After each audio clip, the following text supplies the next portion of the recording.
ఒక 20-25% పీపుల్కి ఏ సిమ్టమ్ ఉండదు. వాళ్ళు ఏదో వేరే దానికి చెకప్కి వస్తారు.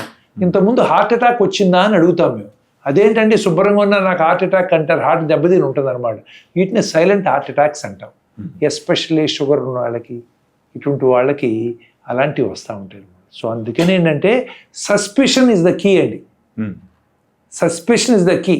ఎస్పెషల్లీ షుగర్ ఉన్న వాళ్ళకి, బీపీ ఉన్న వాళ్ళకి, ఇంట్లో ఎవరికైనా ఫ్యామిలీలో గుండె జబ్బులు వచ్చిన వాళ్ళకి, ఇలాంటి వాళ్ళకి సిమ్టమ్స్ 30 ఏళ్ళకి వచ్చినా కూడా గుండె జబ్బేమో అని చెప్పి మనం అర్జెంటుగా వెళ్ళాలన్నమాట.